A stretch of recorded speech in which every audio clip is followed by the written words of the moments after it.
بالله من شرور أنفسنا ومن سيئات أعمالنا. من يهده الله فلا مضل له ومن يضلل فلا هادي له. ونشهد أن لا إله إلا الله وحده لا شريك له. ونشهد أن سيدنا ونبينا ومولانا محمدا أحمد عبده ورسوله. أرسله الله تعالى إلى كافة الخلق بين يدي الساعة بشيرا ونذيرا وداعيا إلى الله بإذنه وسراجا منيرا. صلى الله تعالى عليه وعلى آله وأصحابه وبارك وسلم تسليما كثيرا كثيرا. أما بعد فأعوذ بالله من الشيطان الرجيم. بسم الله الرحمن الرحيم. فمن الناس من يقول ربنا آتنا في الدنيا وما له في الآخرة من خلاق. ومنهم من يقول ربنا آتنا في الدنيا حسنة وفي الآخرة حسنة وقنا عذاب النار. أولئك لهم نصيب مما كسبوا والله سريع الحساب. وقال الله تعالى مثل ما ينفقون في هذه الحياة الدنيا كمثل ريح فيها سر أصابت حرث قوم ظلموا أنفسهم فأهلكت. وما ظلمهم الله ولكن أنفسهم يظلمون. وقال الله تعالى وكم أهلكنا من القرون من بعد نوح وكفى بربك بذنوب عباده خبيرا بصيرا. من كان يريد العاجلة عجلنا له فيها ما نشاء لمن نريد ثم جعلنا له جهنم يصلاها مذموما مدحورا. ومن أراد الآخرة وسعى لها سعيها وهو مؤمن فأولئك كان سعيهم مشكورا. كلا نمد هؤلاء وهؤلاء من عطاء ربك وما كان عطاء ربك محظورا. انظر كيف فضلنا بعضهم على بعض وللآخرة أكبر درجات وأكبر تفضيلا. لا تجعل مع الله إلها آخر فتقعد مذموما مخذولا.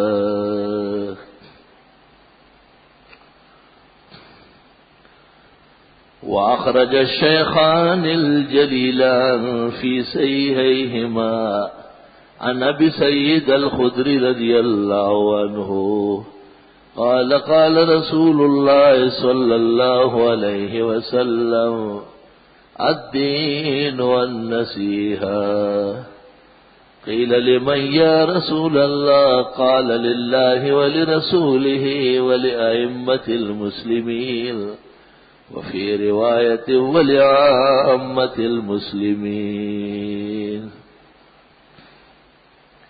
اللهم صل وسلم على عبدك ورسولك محمد وعلى آله وأصحابه وبارك وسلم عليه. حال دنیا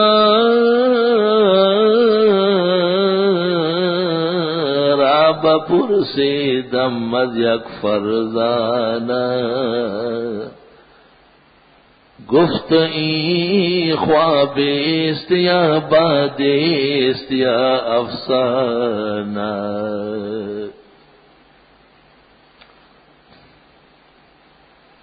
قابل قدر بزرگوں، محترم بھائیوں اور عزیز سامعین، گزشتہ جمعہ میں نے ایک گزارش کی تھی جس پر پوری تقریر ہوئی تھی کہ دنیا میں دنیا کے لوگ دو طرح کوشش کرتے ہیں. ایک کوشش ایسی ہے جس کا تعلق حصول دنیا ہے اور وہ جد و جہد اور سعی پوری کی پوری صرف دنیا کے لیے ہے. اور اس قسم کی کوششوں میں مسلمان اور غیر مسلم برابر ہے، بلکہ مسلمان سے زیادہ وہ لوگ کوشاں ہیں کیونکہ ان کی آخرت نہیں ہے اور انہوں نے مقصود حیات اس دنیا کو سمجھا ہے. تو ایک شخص جب ایک چیز کا قائل ہوگا تو وہ اس کے لیے محنت کرے گا، اور جو دو کا قائل ہوگا تو وہ دوسرے کا بھی خیال رکھے گا. اس کی مثال ایسی ہے جیسے ایک شخص یہاں کراچی میں رہتا ہے اور یہاں وہ دنیا کماتا ہے. اسے یقین ہے کہ میرے پیچھے کوئی میرا گھر، والدین، بہن بھائی، بیوی اور بچے نہیں ہیں، بس وہ ہے اور اس کی کمائی ہے، آگے کا اس نے کچھ سوچنا نہیں. دوسرا ایک شخص یہاں محنت مشقت کرتا ہے لیکن اس کے پیچھے ایک گھر ہے، خاندان ہے، متعلقین ہیں، اہل و عیال ہے جن کی کفالت اللہ نے اس کے ذمہ لگائی ہے. اسے اپنے سے زیادہ ان کا خیال رہتا ہے کہ انہیں آرام ملے اور ان کو آسودگی میری وجہ سے رہے. دنیا کے اندر بھی جو کوششیں کی جاتی ہے وہ یا تو اس طرح کی ہے جن کا تمام تر تعلق دنیا سے ہے، اور یا کوششیں ایسی ہیں کہ جن کا تعلق دنیا اور آخرت دونوں سے ہے. شریعت مقدسہ نے انبیاء علیہ الصلوات و تسلیمات کے ذریعے یہ احسان فرمایا کہ انہوں نے دنیا کا ایسا ڈھب تعلیم فرمایا اور ایسی تہذیب اور تمدن اپنانے کی ہمیں تعلیم زرین دی کہ اس کے مطابق دنیا عارضی اور آخرت بطریق باقی حاصل ہو جائے. انبیاء علیہ الصلوات و تسلیمات کی تعلیمات جامع ہیں. دنیا کے اندر رہتے ہوئے دنیا کی چیزیں اپنانے پر جب تک وہ شریعت کے خلاف نہ ہو کوئی پابندی نہیں ہے، لیکن دنیا میں رہتے ہوئے دنیا کا ہو جانا کہ وہ آخرت اور وہاں کے حقائق کو بالکل نظر انداز کر لے، یہ منع ہے اور یہ بہت زیادہ کمکلی کی بات ہے. وہ شخص جو یہاں کام کاج کرتا ہے اور وہ اپنے گھر بار کا خیال نہیں رکھتا ہے آپ جب اس کو ٹٹولیں گے اور اس سے پوچھیں گے کہ آپ کہاں سے آئے ہیں، وہ کہے گا میں راولپنڈی کا ہوں۔ آپ کے ماں باپ نہیں ہیں، وہ کہے گا ایک ہے۔ بہن بھائی نہیں ہے، وہ کہیں گے وہ لوگ بھی ہیں۔ وہی آپ ان کا خیال نہیں رکھتے۔ آپ کے احساس دلانے سے اب اس کی انسانیت کو آہستہ آہستہ غیرت آ جائے گی۔ گھر سے روٹا ہوا آدمی ماں باپ کو اور بہن بھائیوں کو چھوڑا ہوا، اس کو رائے راست پر لانا بھی کاملین کا کام ہے کہ دو مسلمانوں کے درمیان شکرنجی ہو جائے اور ان کی اس رنجش کو دور کرنا کمال اخلاق ہے۔ والصلح خیر۔ تو اپنے گھر بار اور بال بچوں کو نظر انداز کرنے والے کو آپ تلقین کرتے ہیں کہ ان کا خیال رکھے، یہ جوانی اور یہ کمائی ہمیشہ نہیں ہوگی، یہ بہت جلد ختم ہو جائے گی۔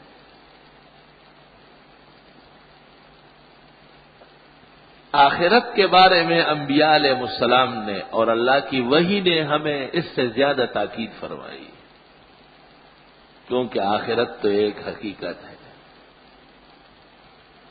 اور ایسی حقیقت ہے کہ دنیا کی یہ پوری زندگی جس میں ہماری بڑی نشو و نما ہے، ہم سمجھتے ہیں کہ عیش اور خوشی سے ہم رہ رہے ہیں، اور کچھ ساعات اور لمحات اللہ تعالیٰ نے فرحت کے اور تازگی کے بھی نصیب فرمائے، اور اسی میں ہم جوان ہوتے ہیں، شادیاں ہوتی ہیں، بچے پیدا ہوتے ہیں، قسم قسم کے بڑے سے بڑے عہدے اپنائے جاتے ہیں، ظاہری عز اور شرف کمایا جاتا ہے، ایک ہی انسان کے جھنڈے کے نیچے اور اس کے سائے میں ہزاروں لوگ رہتے ہیں، ایک ہی شخص کا تصرف و اختیار کئی ہزار انسانوں پر چلتا ہے، سب کچھ ہے، لیکن اس کی حقیقت کیا ہے؟ اس کی حقیقت ایسی ہے جیسے ایک آدمی سو رہا ہو اور وہ خواب دیکھ رہا ہو کہ میں پاکستان کے ساتھ ہندوستان کا بھی بادشاہ بن چکا ہوں، اور پایا تخت میرا صرف اسلام آباد نہیں ہے بلکہ دہلی ہے، اور میرے ایک آرڈر پر دونوں ملک اٹینشن رہتے ہیں، اور سب میرے محتاج ہیں اور میرے ہاتھ میں سب کچھ ہے، لیکن جب آنکھ کھل جاتی ہے تو اپنے پلنگ پہ ہاتھ لگاتا ہے کہ او ہو میں تو اپنے چھپر کے نیچے سو رہا ہوں، گھر کے سارے افراد بھی میری بات نہیں مانتے۔ اس لیے مولانا روم نے کہا ہے کہ حال دنیا راب پرسی دم از یک فرزانہ، ایک عقل مند سے میں نے دنیا کا پوچھا کہ یہ چیز کیا ہے؟ گفت ای خوابیس یا بادیس یا افسان، اس نے کہا کہ یہ خواب سمجھ لے یا ہوا سمجھ لے یا ایسے ڈکوسلا سمجھ لے، کوئی حقیقت نہیں۔ دوسری طرح سمجھ لے، جب سے اللہ تعالیٰ نے یہ دنیا پیدا فرمائی ہے اور جب تک یہ دنیا رہے گی، اس کے درمیان میں جتنی خلائق ہوئی ہے اور جتنی کائنات اللہ تعالیٰ نے پیدا فرمائی، ان سب میں انبیاء علیہ السلام جیسی برگزیدہ مخلوق نہیں، اور ان تمام انبیاء اور مرسلین میں ہمارے رسول جناب نبی کریم صلی اللہ علیہ وسلم سب کے سرخیل اور جرنیل ہیں، اور اللہ تعالیٰ نے تمام نبوت کے کمالات اور شرائف ان پر ختم فرمائی ہے۔ ہمارے رسول جناب نبی کریم صلی اللہ علیہ وسلم پر صرف عوام نہیں، خواص کو بھی ایمان لانا ضروری ہے۔ لو کان موسیٰ حیا لما وسعہ الا اتباعی، شرح السنہ میں بغوی نے نقل کیا ہے کہ آپ نے فرمایا اگر حضرت موسیٰ علیہ السلام بھی میرا زمانہ پا لیتے تو ایمان لائے بغیر نہیں رہ سکتے تھے، لانا پڑتا۔ اور ہر رسول اور نبی نے یہ آرزو کی ہے کہ میں آپ کا امتی ہوتا ایک کی قبول ہو گئی حضرت عیسیٰ علیہ السلام کی، اور وہ قرب قیامت میں تشریف لائیں گے۔ المیزان میں شارانی نے عیسیٰ علیہ السلام کے جسد انصری کے ساتھ آسمانوں پر جانا اور قرب قیامت میں واپس اتر آنے کی بہت ساری حکمتوں میں سے ایک حکمت یہ بیان فرمائی۔ قرآن کریم آپ پر نازل ہوا ہے، ہر نبی اور رسول کو 12 مرتبہ ہو، 20 مرتبہ ہو، 30 مرتبہ ہو، 50 مرتبہ وہی ہوئی، کہتے 50 سے زیادہ کسی کو نہیں ہوئی، بھلے نوح علیہ السلام کے 1460 سال عمر کے ہونا، وہی 50 بار آئی، مگر آن حضرت صلی اللہ علیہ وسلم کے 23 سالہ عرصہ حیات میں 24,000 مرتبہ وہی آئی۔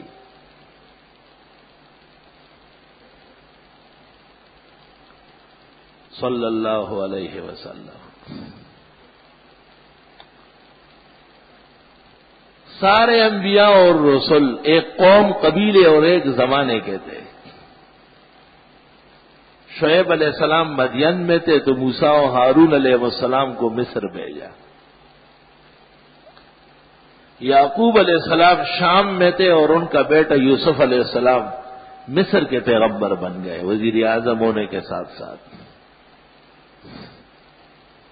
یونس علیہ السلام نینوا میں تھے تو حضرت ایوب کو سواحل میں پیغمبر بنایا ہے۔ ایک ایک وقت میں 45 اور 100 تک انبیاء جمع ہوئے، مگر ہمارے رسول جناب نبی کریم صلی اللہ علیہ وسلم کے زمانے سے لے کر قیامت تک آسمان و زمین میں جملہ خلائق میں آپ کے علاوہ کوئی اور نبی نہیں ہو۔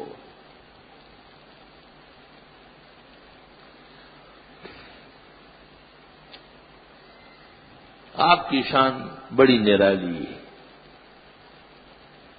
امام العصر حضرت اقدس مولانا سعید انور شاہ صاحب رحمۃ اللہ علیہ فرماتے ہیں کہ یہ جو آخری زمانے میں آپ کو بھیجا گیا ہے، اس کا انتظار تھا کہ تاکہ دنیا میں رسد بڑھ جائے، ابلاغ کے ذرائع مکمل ہو جائے اور آنن فانن کائنات کو خبریں ملنے لگے، تو حضرت تشریف لائے۔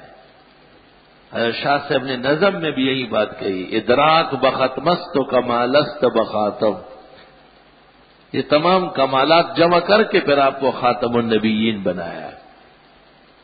اور علماء لکھتے ہیں کہ خاتم النبیین بمانے مکمل النبیین و متمم الانبیاء والمرسلین۔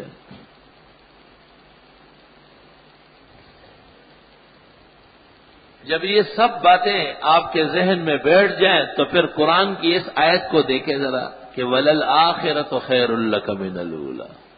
اس دنیا سے، اس قرآن کے نزول سے، وحی کی آمد سے، لوگوں کے آپ پر ایمان لانے کی نعمت سے، آپ کے مقتدا و محتدا اعظم ہونے سے، ساری نعمتیں جتنی بھی دنیا کے اندر اعزاز اللہ نے عطا کیا ہے، فرمایا کہ آخرت میں جو مقام مرتبہ دوں گا وہ اس سے بہت زیادہ ہے۔ وَلَلْآخِرَةُ خَيْرٌ لَكَ مِنَ الْأُولَىٰ۔ آخرت میں جو عز اور شرف اللہ نے انبیاء علیہ السلام کو اور بالخصوص ہمارے رسول جناب نبی کریم صلی اللہ علیہ وسلم کو دیا ہے وہ بہت زیادہ ہے۔ امت محمدیہ کے لیے بھی یہی تعلیم ہے۔ لقد کان لکم فی رسول اللہ اسوۃ حسنہ، زندگی گزارنے کا نمونہ وہ جناب نبی کریم صلی اللہ علیہ وسلم کی زندگی مبارک ہے، ایسی کامل زندگی۔ آپ کے زمانے سے لے کر قیامت تک کا جو زمانہ ہے، لوگوں نے اپنی طرف سے 13 صدی اور 14 صدی، غلط بات ہے۔ نقاد محدثین نے ہمیشہ اس کا رد کیا ہے۔ کہتے مرزا غلام احمد قادیانی کا پہلا جھوٹ جو علماء نے سمجھا تھا، اس نے کہا 13ویں صدی میں قیامت آ جائے، اور کسی نے 14ویں صدی اور کسی نے 19ویں صدی۔ الیہ یرد علم الساعہ، قیامت کا علم صرف خدا کے پاس ہے۔ ان اللہ عندہ علم الساعہ، قیامت تو کہتے ہیں اس کو ہے جس کو صرف خدا جانے اور کوئی نہ جانے. اکاد اخفیہا، ابھی میں اس کو چھپا کے رکھتا ہوں. لتجزا کل نفس بما تسعی، کہ ہر انسان کو اپنے کیے کی جزا یا سزا ملے گی. ہاں، انبیاء علیہ السلام نے علامات بتائی ہے، نشانیاں ارشاد فرمائی ہیں، بہت زیادہ ہے. علامات قیامت پر کتابیں لکھی گئی، جلد محدثین نے لکھی ہے. اللہ، مثلا ایک حدیث میں ارشاد فرمایا کہ اذا کان امراؤکم خیارکم واغنیاؤکم اسخیاءکم وامورکم شورا بینکم فظاہر الارض خیر لکم من بطنہا. جب تمہارے حکمران بہترین لوگ ہو اور تمہارے مالداران سخی لوگ ہو اور تم فیصلے مسلمان آپس میں مل کر کے کتاب و سنت کی روشنی میں مشاورت سے کرے تو جتنے زمانے تک زندہ رہو گے یہ اچھا ہے. مرنے سے نیکیاں بڑھ رہی ہے، تیاری ہو رہی ہے.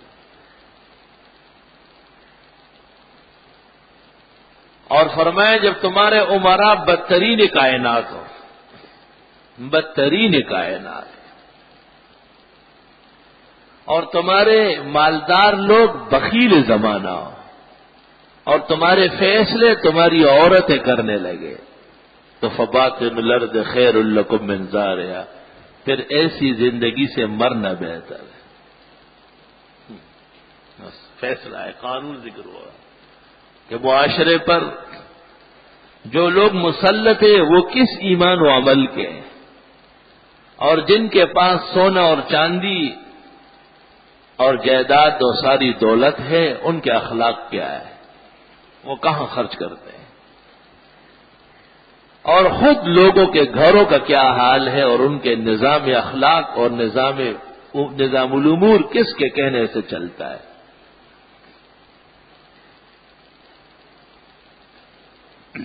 ایک حدیث میں آپ نے ارشاد فرمایا عزت تخزل فے ادول، سرکاری خزانے کو ذاتی مال سمجھا جائے گا. والزکات مغرمن، اور زکات کو جرمانہ اور ٹیکس کی طرح بوجھ سمجھا جائے گا.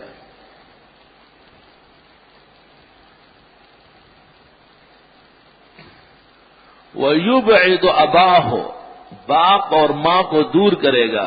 وَيُدْنِي صَدِيقَهُ، دوستوں کو قریب کرے گا. وَيُكْرَمُ الرَّجُلُ مَخَافَةَ شَرِّهِ، ایک شخص کا اس لیے احترام کرتا ہے کہ یہ اس سے ڈرتا ہے، وہ شرپسند ہے، فطرباز آدمی ہے. اور بھی اس روایت میں چیزیں ہیں تو فرمایا فانتظر البلا، قیامت آنے والی ہے، منتظر ہو. اور فرمایا اذا ظہرت القینات والمعازف والاصوات، ناچنے والیاں، گانا و ساز بجانے والے اور والیاں، اور ان کی آوازیں جب بلند ہو جائے تو سمجھو کہ قیامت قریب آ گئی. اور ترمذی کتاب الفتن میں ہے اذا ظہرت الاصوات فی المساجد، جب مساجد میں غلط آوازیں پیدا ہونے لگے. اللہ، حموی مشہور فتاوا ہے اہل سنت کی، اور قاضی مشہور فتاوا ہے، اور ابن عابدین کا فتاوا شام. عبداللہ ابن مسعود رضی اللہ تعالیٰ عنہ جلیل القدر صحابی ہے، بہت بڑے صحابی ہے. اتنے بڑے صحابی ہے کہ صحابہ کہتے ہیں ہم تو سمجھتے تھے کہ خاندان نبوت کے گھر کا آدمی ہے، حتی نزلت آیات الحجاب، اتنے میں حجاب کی آیتیں آ گئی تو ابن مسعود باہر رہ گئے، حضرت کے گھر نہیں جاتے تھے۔ پہلے تو ہم سمجھتے تھے کہ حسن و حسین و علی کی طرح یہ بھی گھر کا آدمی ہے، اتنے قریب تھے۔ اور ابن مسعود کا نام تھا صحابہ میں صاحب الوسادہ والنعلین والسواک، حضرت کا تکیہ، جوتے، مسواک رکھنے والا۔ اور حضرت کا اتنا بڑا اعتماد تھا کہ سورت مومن آپ نے نماز فجر میں تلاوت کی اور کچھ آیتیں پیچھے والے آگے پڑھی گئی اور اگلی آیتیں بعد میں پڑھی، دشواری پیش آئی، دقت ہو گئی۔ سلام پھیرنے کے بعد پوچھا کہ عبداللہ ابن مسعود ہے؟ جی حضرت۔ فرمایا آپ کے ہوتے ہوئے صورت غلط پڑھی جا رہی، اعتماد دے کے پیغمبر کا۔ اور ابن مسعود رضی اللہ تعالیٰ عنہ نے پوچھا، فرمایا کہ حضرت میں نے سمجھا منسوخ ہو گئی ہوگی۔ فرمایا لو نسخ لاخبرتکم، منسوخ ہوئی ہوتی پہلے بتاتا۔ ایسا نہیں ہو سکتا ہے کہ نبی اپنے پاس رکھے اور امت کو نہ بتائے۔ یہ آپ کو بتاتا ہوں کہ ابن مسعود کیا چیز ہے تاکہ آپ کو وزن پتہ چلے۔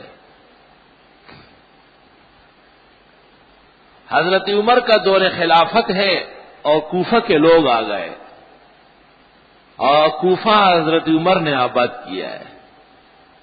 تو کوفہ ایک ایسی جگہ واقع تھا کہ عرب و عجم پہلے وہاں جاتے تھے پھر حجاز جاتے تھے، یہ سارا قصہ۔ اس کو رأس الاسلام کہتے تھے۔ تو کوفے کے ذمہ دار لوگ آئے اور انہوں نے کہا کہ حضرت جی کوئی ایسا آدمی بھیجو جو مکمل اسلام مکمل طور پر جانتا ہو، ذرا برابر فرق نہ ہو۔ دنیا آ رہی ہے عرب و عجم کے ہر مذہب کے لوگ آ رہے ہیں، وہاں اسلام کی باتیں کرنی پڑتی۔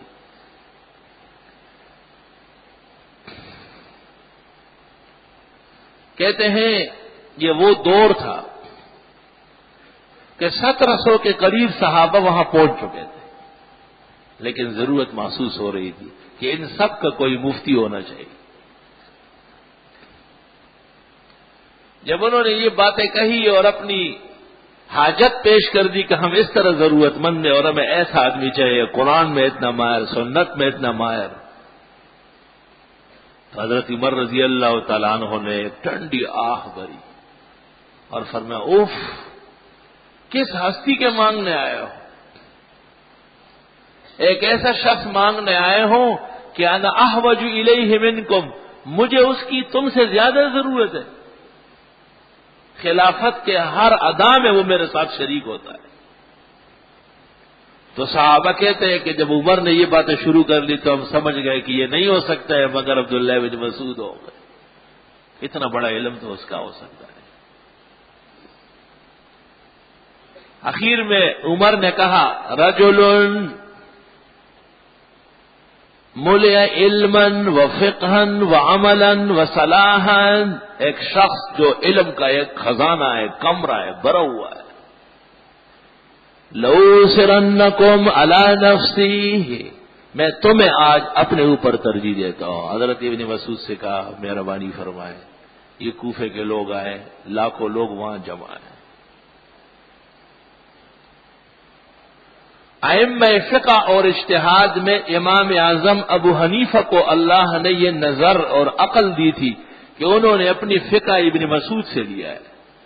ہماری فقہ حنفی کا قدیم کتابوں میں نام ہے الفقہ المسعودی، عبداللہ ابن مسعود کی فقہ۔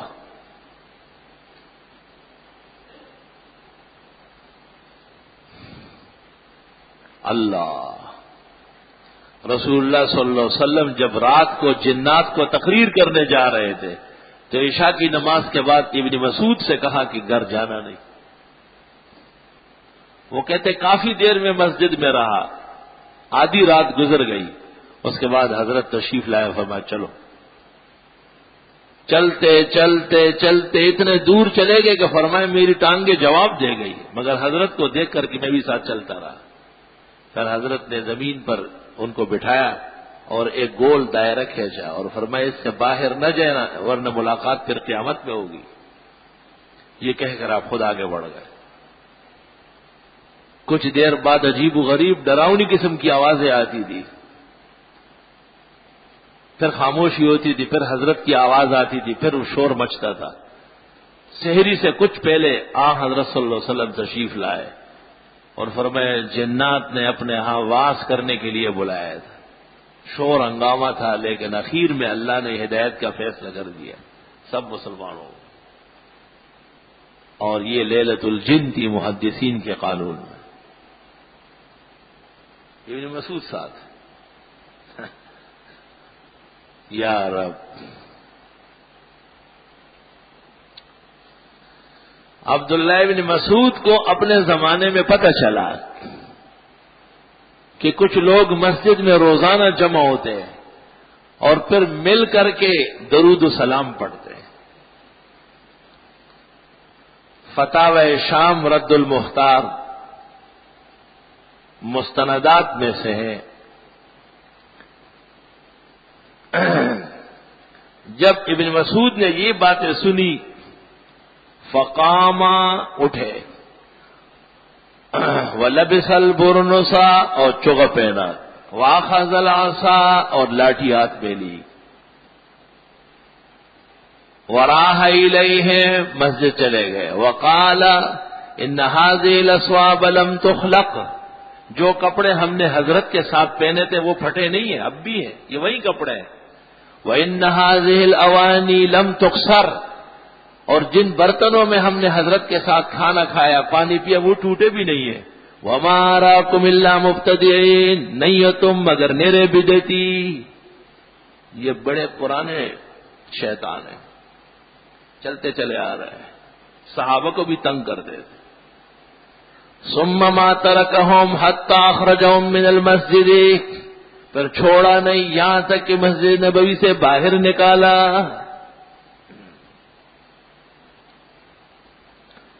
اور یہ لاکھوں نیکوں میں دو چار ایسے ملتے ہیں ہر دور اور ہر زمانے میں.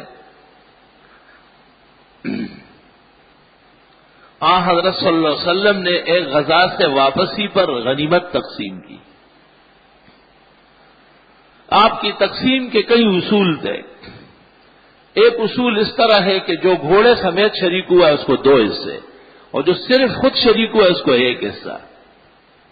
کبھی ایسا بھی ہوا ہے کہ جن کو آپ نے خود مدینہ میں رکھا ہے جہاد میں نہیں گئے ان کا حصہ بھی دے دیا کہ میرے کہنے سے یہاں ٹھہرے حفاظت کیجیے.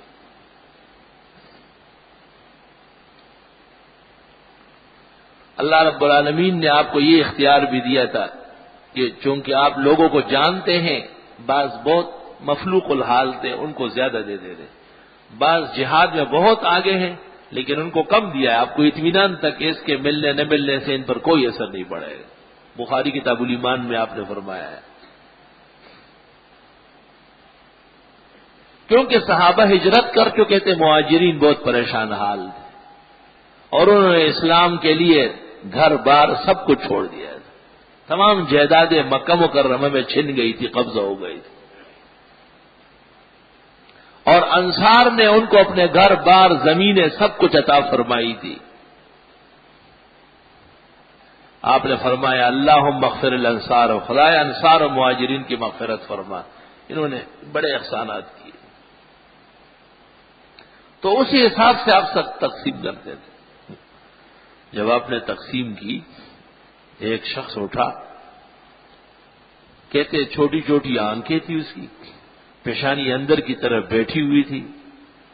اب پتہ نہیں کیا کیا عجیب سہولیہ ہے حدیثوں میں. اور اس نے حضرت صلی اللہ علیہ وسلم سے کہا اے دل یا محمد انصاف کرے آپ. حضرت سے کہتا ہے آپ ظالم ہیں. حضرت نے فرمایا سماوات کے لوگ مجھ پر اعتماد کرتے ہیں اور تم زمین والے نہیں کرتے ہو. اور فرمایا لو لم اعدل فمن يعدل بعدی، اگر میں خدا کا رسول و نبی بھی انصاف نہ کروں تو انصاف کرے گا کون؟ تو خالد بن ولید نے یا حضرت عمر نے کہا اجازت دے دو اس منافق کی تو گردن اتارتا ہوں. آپ نے فرمایا نہیں، اس پر تم مامور نہیں ہو، بعد میں لوگ آئیں گے وہ ماریں گے۔ اور ارشاد فرمائے اس کی نسل سے ایسے لوگ آئیں گے جو نام ہمارا لیں گے، کام ہمارا بگاڑیں گے۔ اس لیے اس حدیث میں ارشاد فرمایا کہ مسجدوں میں ڈراؤنی آوازیں ہوگی، خلاف شرع و خلاف واقعہ۔ مسجد میں کچھ آوازیں معروف ہے، جیسے واعظ ہو رہا ہے، درس ہو رہا ہے، اذان ہو رہی ہے، تکبیر ہو رہی ہے، تلاوت ہو رہی ہے، یہ معروف اذان ہے، اذا ظہرت الاصوات فی المساجد کے خلاف نہیں ہے۔ غیر معروف اور غیر مانوس طریقے سے مسجدوں میں بدعات اور محدثات کی فضا گرم کرنا، اذا ظہرت الاصوات فی المساجد، قیامت کی نشانی۔ بعض بدعتیوں کی مسجدوں میں جا کے دیکھو، علم غیب شریف کا بیان، عرس شریف کا بیان، 11ویں شریف کا، بس شریف شریف شریف شریف۔ یہ شریف شریف اس لیے لگاتے ہیں کہ ان کو پتہ ہے کہ یہ کام غلط ہے، تو اس ناپاکی کو شرافت کے بہانے گلے سے اتار رہا ہے، اور تمام جو اشتہارات لگے ہیں اسلام کے خلاف لگے ہوئے ہیں۔ قُلْ لَا يَعْلَمُ مَنْ فِي السَّمَاوَاتِ وَالْأَرْضِ الْغَيْبَ إِلَّا اللَّهُ، اللہ فرماتے آپ اعلان کریں آسمان و زمین میں میرے علاوہ کوئی عالم الغیب نہیں ہے۔ وہ حاجت روا، وہ مشکل کشا۔ قُلْ لَا أَمْلِكُ لِنَفْسِي نَفْعًا وَلَا ضَرًّا، آپ اپنے بارے میں اعلان کریں کہ میں خود اپنے لیے بھی نہ نفع پہنچا سکتا ہوں نہ مصیبت ہٹا سکتا ہوں، یہ اللہ کرے گا، یہ میرا کام نہیں۔ وہ آ گیا اور وہ آ گیا، اور الٹی سیدھی باتیں، اور قیامت کی نشانی ہے۔ بہرحال اس دنیا میں اللہ تعالی نے آخرت کے بنانے کے لیے انبیاء علیہ السلام بھیجے، ان کو وحی کے ذریعے تعلیمات دیے، اور دنیا کو ان کے اتباع کرنے کے لیے پابند فرمایا ہے۔ وَمَا أَرْسَلْنَا مِن رَّسُولٍ إِلَّا لِيُطَاعَ بِإِذْنِ اللَّهِ، ہم نے جب بھی رسول بھیجا اس نظریے سے کہ لوگ اس کا کہا مانیں۔ پیغمبر کا اتباع ضروری اور فرض ہے، کل دین میں، کل دنیا، تمام امور حیات و ممات۔ اس لیے تو بدعت کی اجازت شریعت میں نہیں ہے، کیونکہ بدعت ایک نیا ایندیا اور نظریہ شریعت کے نام پر قائم کرنا ہے۔ جیسے قرآن کریم کی 114 سورتیں ہیں اور کوئی عربی میں ایک سورت اور بنا لے، اس کی عربی یہی ہوگی، ان کی آیتیں وقف موجود ہوں گے، لیکن آپ جانتے ہیں کہ وہ کبھی بھی قرآن نہیں بن سکتا۔ ہم ویسے ظہر کی 4 رکعتیں پڑھتے ہیں لیکن جمعے کی 2 پڑھتے ہیں۔ یہ 2 دین ہیں، اور آج اگر کوئی جمعے کی 4 پڑھ لے تو وہ بے دینی ہے۔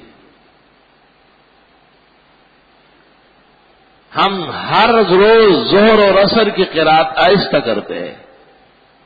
اگر کسی نے 3 آیتیں بلند آواز سے اور ایک قول کے مطابق ایک پوری آیت مکمل پڑھ لی، بھولے سے کیوں نہ ہو، سجدہ سہو لازم ہو جائے، ورنہ نماز دوبارہ پڑھی جائے گی، غلطی۔ لیکن جمعے کے دن اگر ہم نے آہستہ قرات کی تو نماز خراب ہو جائے گی۔ وَمَا أَرْسَلْنَا مِن رَّسُولٍ إِلَّا لِيُطَاعَ بِإِذْنِ اللَّهِ، اطاعت کا فائدہ کیا ہے؟ وَلَوْ أَنَّهُمْ إِذ ظَلَمُوا أَنفُسَهُمْ جَاءُوكَ، اگر انہوں نے بڑے گناہ کیے ہوں، بڑے جرائم کیے ہوں، اور آپ کے پاس آ جائے، یعنی آپ کا اتباع شروع کر لے، فَاسْتَغْفَرُوا اللَّهَ وَاسْتَغْفَرَ لَهُمُ الرَّسُولُ، اور اللہ سے معافی مانگے، لَوَجَدُوا اللَّهَ تَوَّابًا رَحِيمًا، تو یہ ضرور پائیں گے اللہ تعالیٰ کو توبہ قبول کرنے والا اور خوب رحم کرنے والا۔ اتباع سنت کا یہ عجیب کرشمہ ہے، 100 سال کا مجرم دھل جاتا ہے، پاک صاف ہو جاتا ہے۔ اور بدعت کی عجیب لعنت ہے کہ 100 سالہ عابد اور زاہد جہنم کے بیچ میں جائے گا، کیونکہ جو دین اس نے اپنایا ہے وہ نبی کا بتایا ہوا نہیں، اور شریعت سے متصادم اور متقابل دین ہے، ایک متوازی شریعت اس نے گڑھی۔ بہرحال اس دنیا میں رہتے ہوئے دنیا کے کام دنیا کے لیے کرنا یہ کوئی کامیابی نہیں ہے، یہ تو سب کرتے ہیں، اور دنیا کی قومیں اس لیے مسلمانوں سے آگے کہ وہ آخرت کے قائل نہیں ہے۔ فَمِنَ النَّاسِ مَن يَقُولُ رَبَّنَا آتِنَا فِي الدُّنْيَا، بعض لوگ ایسے ہیں جو کہتے ہیں سب کچھ ہمیں یہی ملے، وَمَا لَهُ فِي الْآخِرَةِ مِنْ خَلَاقٍ، اور ایسوں کو آخرت میں کوئی حصہ نہیں ملے گا۔ وَمِنْهُمْ مَنْ يَقُولُ رَبَّنَا آتِنَا فِي الدُّنْيَا حَسَنَةً، اور انہی میں ایسے لوگ پاک پیدا ہوئے ہیں، ایسے مسلمان ہیں جو کہتے ہیں یا اللہ ہمیں دنیا میں بھی نیکی دے، وَفِي الْآخِرَةِ حَسَنَةً، اور آخرت میں بھی بہتری دے، وَقِنَا عَذَابَ النَّارِ، اور ہمیں جہنم کی آگ سے محفوظ فرما۔ اولئک لہم نصیب مما کسبوا، ان سب کو اپنے اپنے کیے کا نتیجہ ملے گا، واللہ سریع الحساب، اور اللہ بہت جلد حساب کرنے والا ہے۔ جو چیز آنے والی ہے وہ جلد سمجھ لے، اور جو گزر گئی ہے وہ ختم ہو گئی۔ ربنا آتنا فی الدنیا حسنہ۔ امام قتادہ سے مروی ہے، بہت بڑے آدمی ہے، امام ہے تفسیر کے، کہ یہاں دنیا کے اندر جو حسنہ ہے اس سے مراد ہے عافیت اور کفایت۔ عافیت سے رہے اور جو کو چاہیے وہ بقدر ضرورت ملے، تاکہ اوروں کے سامنے ہاتھ نہ پھیلائے۔ عافیت بہت بڑی دولت ہے۔ میں کبھی کبھی سناتا ہوں قصہ، حدیث میں تو ہے کہ مومن کو ایمان و یقین کے بعد عافیت جیسے دولت نہیں ملی۔ عافیت، جسم ٹھیک ہو، ہر عضو اپنا کام کرے، جن سے ہمارا تعلق ہو وہ بخیر و عافیت ہو، جس معاشرے میں ہم ہو وہ پرامن ہو، جو رزق ہمیں ملے وہ حلال کا ہو، جن کو ہم مانے وہ ماننے کے قابل ہو، جو ہمیں مانے وہ اخلاص والے ہو۔ ایک شخص دعا مانگ رہا تھا، یہ دے وہ دے، یہ دے وہ دے، یہ دے وہ دے، رسول اللہ صلی اللہ علیہ وسلم سن رہے تھے، آپ سخت ناراض ہو رہے تھے، اور آپ فرماتے تھے درمیان میں کہ بہت ناسمجھ آدمی ہے، بڑا کم عقل ہے، اس کو دعا کا سلیقہ نہیں ہے۔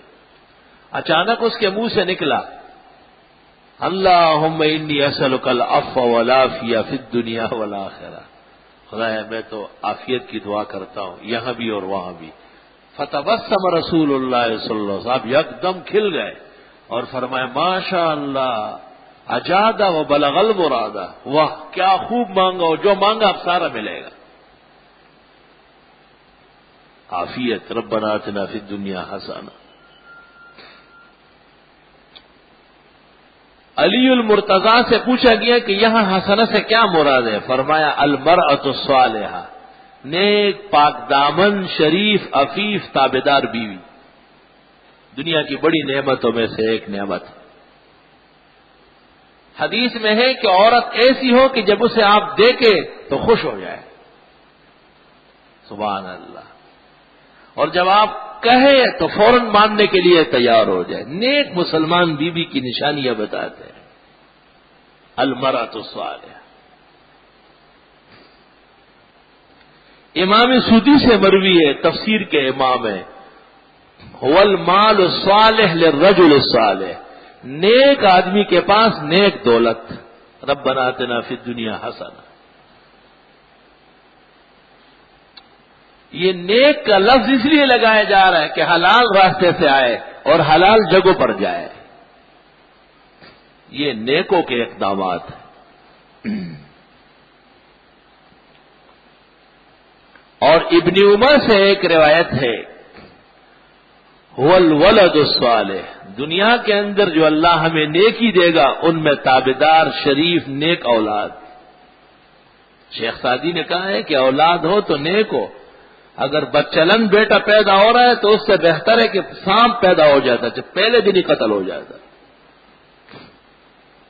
منہ میں ایک دانت جب خراب ہو جاتا ہے تو پوری زندگی اجیرن ہو جاتی ہے. جب تک اس کو نکال نہ دے آپ سو نہیں سکتے، نہ پانی پی سکتے نہ کھانا کھا سکتے.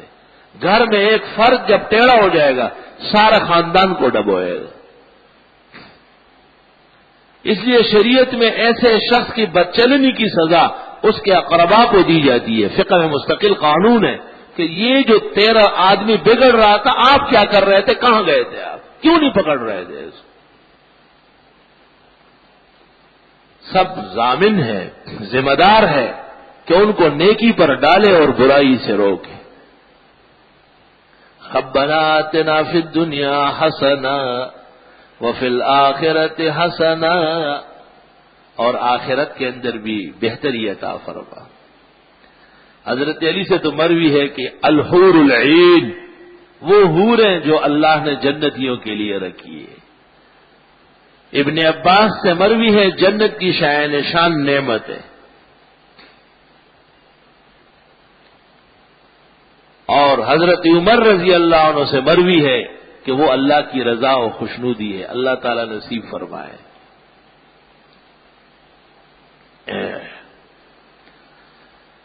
کہتے ہیں کہ جناب نبی کریم صلی اللہ علیہ وسلم جتنی دعائیں مانگتے تھے سب سے زیادہ یہ دعا پڑھی جاتی تھی، ربنا آتنا فی الدنیا حسنہ وفی الآخرۃ حسنہ وقنا عذاب النار. اللہ. امام حسن بصری سے کسی نے کہا کہ دعا کرے کہ حلال مال ملے کہ ربنا آتنا فی الدنیا پڑھا کرو. کہا اچھی بیوی مل جائے اور ربنا آتنا فی الدنیا پڑھو. کہا اولاد بھی نیک ربنا آتنا فی الدنیا پڑھا کرو.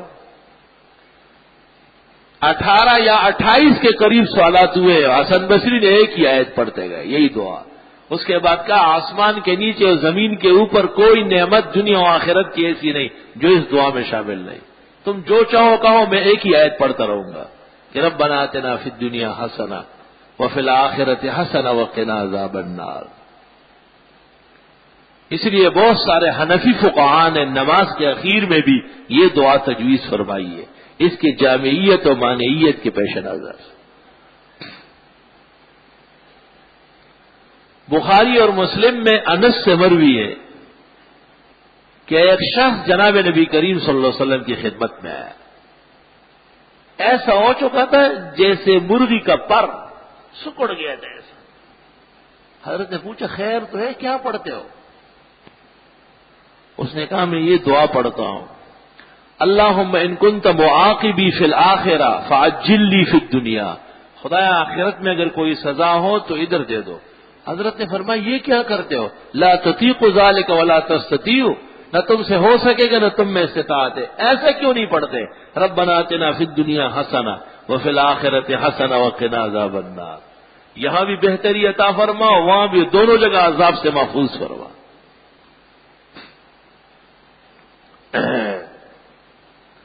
دنیا کے اندر رہتے ہوئے دنیا کے کاموں کو بھی آخرت کے لیے کرنا، یہ شریعت کی زرین تعلیمات میں سے ہے. ہم دنیا کے کام کاج کرتے ہیں اور کرنا ضروری ہے. کسب الحلال فریضۃ بعد الفرائض، حلال رزق کمانا فرض ہے اور فرائض کے بعد. یہ نہیں کہ نماز چھوڑ دو اور دفتر روانہ ہو جاؤ. نماز پڑھی یا نہ پڑھی کیجیے، آج کل دفتر کھل گئے اس لیے مسجد میں نہیں آ رہا. تو میں ان سے پوچھتا ہوں کہ فجر میں اور عشاء میں کیوں نہیں آتے؟ اب تو ماشاءاللہ گھڑی آگے ہو گئی ہے، گھڑی آگے ہونے سے لوگ آگے ہو جائیں گے. میرا ارمان ہے کہ کہیں عقل بٹتی اور ان کے لیے خرید لیتے. گھڑی کی سوئیاں گوانے سے قوم میں بہت بیداری آ گئی، بہت بیداری. بس فجر کی نماز کے لیے جب ہم نکلتے ہیں تو یہاں گلیوں میں رش ہوتا ہے، گھڑی آگے ہو گئی. ہمارے ایک مولانا ہے، اتفاق سے وہ نئی روشنی سے متاثر ہے بہت زیادہ. وہ مجھے آج کہہ رہے تھے کہ پلیز خدا کے لیے آج اس پر تقریر نہ کرے. میں نے کہا چلو آج نہیں کر تو اگلے دن. وہ کچھ لکھ رہے ہیں اس کے حق میں. تو میں نے کہا کہ دیکھو قوم تو وہی ہے، یہ سو کر 9 بجے اٹھتے ہیں، اٹھ کر ڈان پڑھتے ہیں. میں نے یہ شعر پڑھا، ایک بچہ آیا مجھے کہا حضرت یہ نہ پڑھے، 9 بجے کوئی نہیں اٹھتا، 11 بجے اٹھتے ہیں. بہت وقت گزر گیا ہے.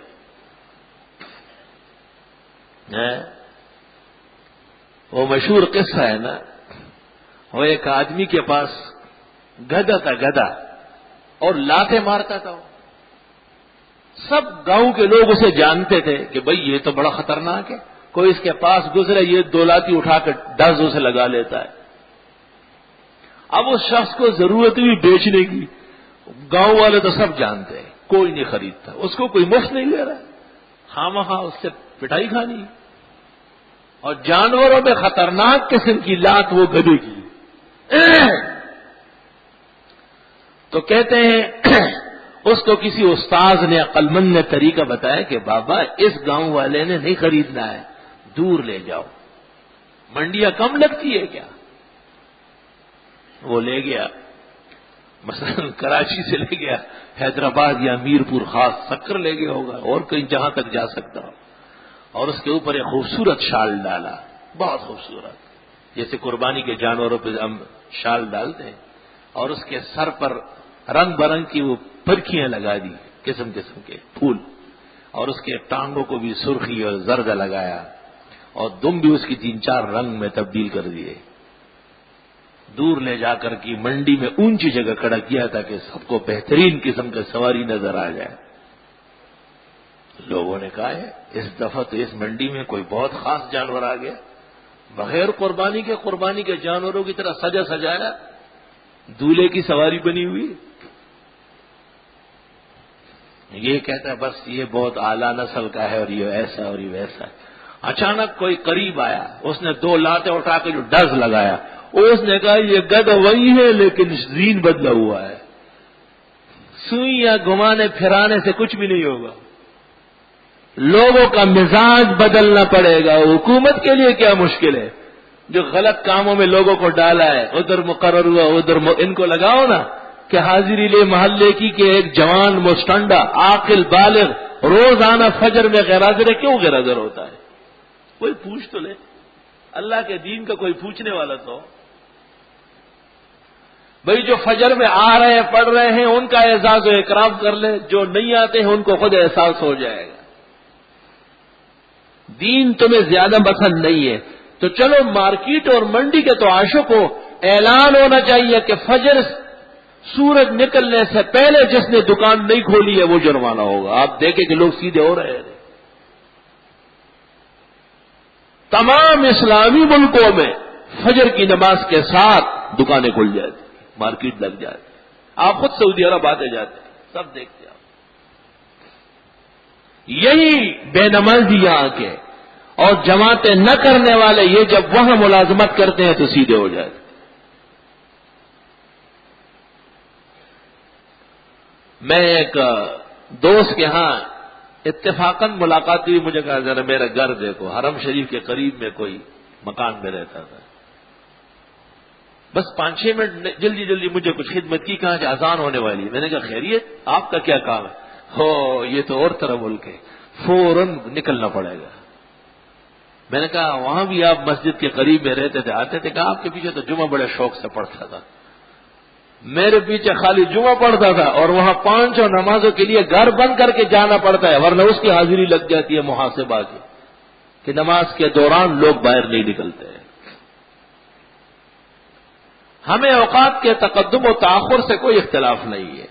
ہم صرف اس بات پر حیران ہیں کہ لوگوں میں چستی کے اسباب جو شریعت نے پیدا کی ہے جب تک وہ استعمال نہ کیے جائے قطعاً لوگ چست نہیں ہوں گے.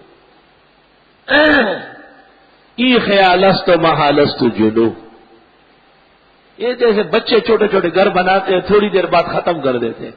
اتنے مہینے تک اتنے مہینے تک یہ بچوں کا گھر بنایا جا رہا ہے.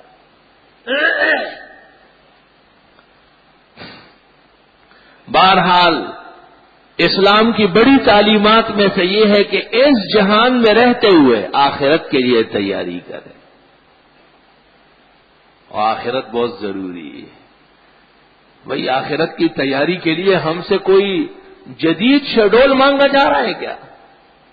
یہی ہمارے کرتے شلوار، یہی ہمارے ہاتھ پیر، یہی آنکھیں اور کان، جو کام ہم کرتے ہیں شریعت کے مطابق کر. ایک آدمی کھانا کھا رہا ہے اور اس نے بسم اللہ پڑھنا بھی شروع کر دیا اور ہاتھ دھونا بھی شروع کر دیا، اور دائیں ہاتھ سے اور بیٹھ کر ایک ہی عمل میں گنتے جاؤ کتنی سنتیں. علماء لکھتے 15 کے قریب سنتیں کھانے میں اول سے اخیر تک جمع ہوتی. 15 سنتیں ایک دسترخوان پر مومن بیٹھے اور جب اٹھے 15 سنتیں ادا ہو جاتی. ہم سے کچھ لیے تو نہیں، وہی کھانا جو ہم کھا رہے تھے اس کے آداب بتا رہے کہ آپ انسان ہیں، یکدم بکری اور بھیڑ کی طرح نہ لگ پڑے بسم اللہ پڑھ کر، اور کوئی ہاتھ بھی آگے نہیں بڑھے گا. دایاں ہاتھ الید الیمنا للامور المحمودہ، دایاں ہاتھ اچھے کام ہو. ایک مثال دے رہا ہوں، اپنے سامنے سے کھائے تھوڑے تھوڑے نوالے لے اللہ کی نعمت سمجھ کر، وقتاً فوقتاً اللہ کا نام لے کر. اللہ اس قدر آداب ہے کہ علامہ علی القاری نے شرح عین العلم و زین الحلم میں لکھا ہے کہ کھانے کے دوران ایسا کلام بھی مت کرو جس سے حاضرین کی دل شکنی ہو. اللہ، یہ قاعدہ لکھا ہے. اب اس قاعدے کا نقصان ہو رہا ہے کیونکہ قانون سمجھنا بھی تو مقنن کا کام ہوتا ہے. اس لیے ملکوں کے قانون کے لیے ججز اور مجسٹریٹ کے علاوہ وکلاء مقرر ہوتے ہیں کہ یہ قانون اس کے لیے. ہمارے یہاں تو نیک لوگ زیادہ ہیں الحمدللہ، اولیاء بزرگان دین. ایک آدمی الٹے ہاتھ سے کھا رہا ہے، وہ کہتے ہیں دل شکنی ہو جائے گی. کب سیکھے گئے؟ ایک آدمی الٹے ہاتھ سے گلاس پکڑ کے پی رہا ہے. بھئی یہی وقت ہے نا سمجھانے کا تاکہ عمر بھر یاد رہے. معمولی سا جھٹکا لگ جاتا ہے بے شک، لیکن دین سیکھنے اور سکھانے سے آتا ہے. تو بعض بزرگوں کا یہ خیال ہے کہ دسترخوان پر تو کچھ نہ کہو، وہ دسترخوان کے بعد پھر اب انہیں کھڑا کرے کہ اب آداب سن لو، فائدہ کیا ہوا. دوران طعام اگر اس کو نشانہ نہ بنائے تو ویسے کہو کہ دائیں ہاتھ سے کھا لینا یہ سنت طریقہ ہے. گلاس اور پانی کا جام بھی دائیں ہاتھ سے پکڑنا ہے. یہ عذر ٹھیک نہیں ہے کہ سالن لگ جائے گا، سالن تو پلیٹ کو بھی لگا ہے، جیسے وہ دھلے گا یہ بھی دھل جائے. اور جب عادت اسلامی ہو جائے گی تو پلیٹ کی طرح گلاس بھی دائیں ہاتھ سے ہوگا، کوئی سالن نہیں لگے گا. عجیب بات ہے. اس کو یہ باتیں بھی زیادہ بس جب بھی سنو یہ باتیں تو آپ کو تو ہم اور بھی سکھاتے ہیں کہ قمیض کھڑے ہو کر کے پہنو اور شلوار بیٹھ کر کے پہنو. چلو اور سن لو، ہم تو پورا سمجھاتے ہیں. اور ننگا سر نہ نماز پڑھو نہ ویسے رہو، ہم وقت سر ڈھک کے رہنا سنت طریقہ ہے. اور جو لباس آپ کے لیے ناجائز ہے معصوم بچوں کے لیے بھی خلاف شرع ہے، بڑے گناہگار ہوں گے. بچوں کو بچیوں کا لباس اور بچیوں کو بچوں کا لباس پہنانا منع فرمایا ہے. گھر کو اسلام کا گوارا بناؤ، بت خانہ نہ بناؤ. رام چندر اور لکشمن کی نمائندگی نہیں کرو. جناب نبی کریم صلی اللہ علیہ وسلم اور حضرت ابو بکر اور عمر کی طرح سجاؤ اپنے گھر کو. ابو ایوب انصاری عبداللہ ابن عمر کے گھر گئے تو دیوار پر پردہ لٹکا ہوا تھا اور چھوٹی چھوٹی تصاویر تھی. تو ابو ایوب انصاری نے ان سے کہا یہ نظر نہیں آتی آپ کو؟ انہوں نے کہا حضرت ابو ایوب بڑے ہیں بہت، حضرت عمر کے پائے کے. گھر کی عورتیں. تو ابو ایوب نے کہا افسوس صد افسوس، کوئی اور کہہ دیتا تو سن لیتا. وَأَنْتَ ابن عمر، آپ تو عمر فاروق کے بیٹے ہیں اور گھر کی عورتوں کا جواب نہیں دے سکتے. فَمَا ذَاقَ طَعَامًا وَلَا شَرِبَ مَاءً، نہ کھانا کھایا اور نہ پانی کو ہاتھ لگایا. وَخَرَجَ، اور کہا مرتے دم تک تیرے گھر آئندہ نہیں آؤں. ابو ایوب انصاری کیوں ناراض ہوئے؟ دل میں درد تھا نا کہ خلاف شرع ہو رہا ہے. قلب میں سوز نہیں، روح میں احساس نہیں، کچھ بھی پیغام محمد کا تمہیں پاس نہیں. ایک نکاح ہو رہا تھا، وہ دولہا جو ہوتا ہے اتفاق سے دین جانتا تھا. اس نے اپنے بڑوں کو کہا تھا کہ بھائی نکاح کے بعد چھوارے بانٹنا یہ سنت طریقہ ہے. وہ مٹھائی لے آئے. وہ دولہا غصہ ہو گیا، وہ مٹھائی لے کے دور پھینک دی کہ یہ نہیں بٹے گی. علماء بھی تو ہر طرح کے ہوتے ہیں. ایک مولوی صاحب مجھے کہتے ہیں اس کو سمجھاؤ، نکاح کے بعد چوارے بٹنا مستحب ہے اور مجلس کا خیال رکھنا یہ واجب ہے. میں نے کہا مستحب کو زندہ کرنا فرض ہے. اس ایک شخص کی اس ایک ادا سے 200 آدمیوں نے سن لیا کہ نکاح کے بعد نکاح کا مسنون طریقہ یہ ہے کہ چوارے بٹے. آپ مٹھائی نہیں، آپ چائے اور کیک تقسیم کریں، لیکن اس کا موقع دوسرا ہوگا. وقت نکاح میں اتباع سنت ہوگا. اور چوارے بٹتے نہیں، چوارے تقسیم ہوتے ہیں، بکرتے ہیں. نصر التمرات، نصر التمرات. اسلامی تہذیب سے بھی کوئی منہ موڑتا ہے؟ جمعے کے دن نکاح سنت ہے اور عصر کے بعد. سبحان اللہ. جمعے کے دن نکاح کا انعقاد ہو اور نماز عصر کے بعد ہو. جمعے کی نماز کے بعد نہیں، نہ مغرب کے بعد. اوقات درج ہے کتابوں میں، عرف شریح شرح ترمذی امام الحسن بورنان ورشا. کیونکہ جمعے کے دن جو مقبول گھڑی ہے تحقیق حنفیہ اور سابقہ کتب کے مطابق وہ جمعے کے دن عصر کے بعد ہے. تو وہ نکاح دیر پا ہوگا اور صلاح و فلاح سے لبریز ہوگا. اس دنیا میں رہتے ہوئے دنیا کے کاموں کو شریعت کے لیے کرنا یہ مومن کے فرائض منصبیہ میں سے ہے. نکاح میں سب سے پہلے دین اور ایمان دیکھو، مسلک دیکھو. کئی مشرک اور بدعتی اور صحابہ کے دشمن کے ہاں تیرا رشتہ نہ ہو.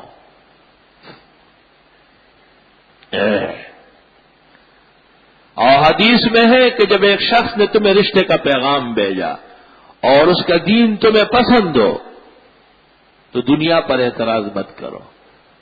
وَإِلَّا يَكُنْ فِي الْأَرْضِ فَسَادٌ كَبِيرٌ، اگر تم نے ایسا نہیں کیا تو بڑا فساد ہو جائے.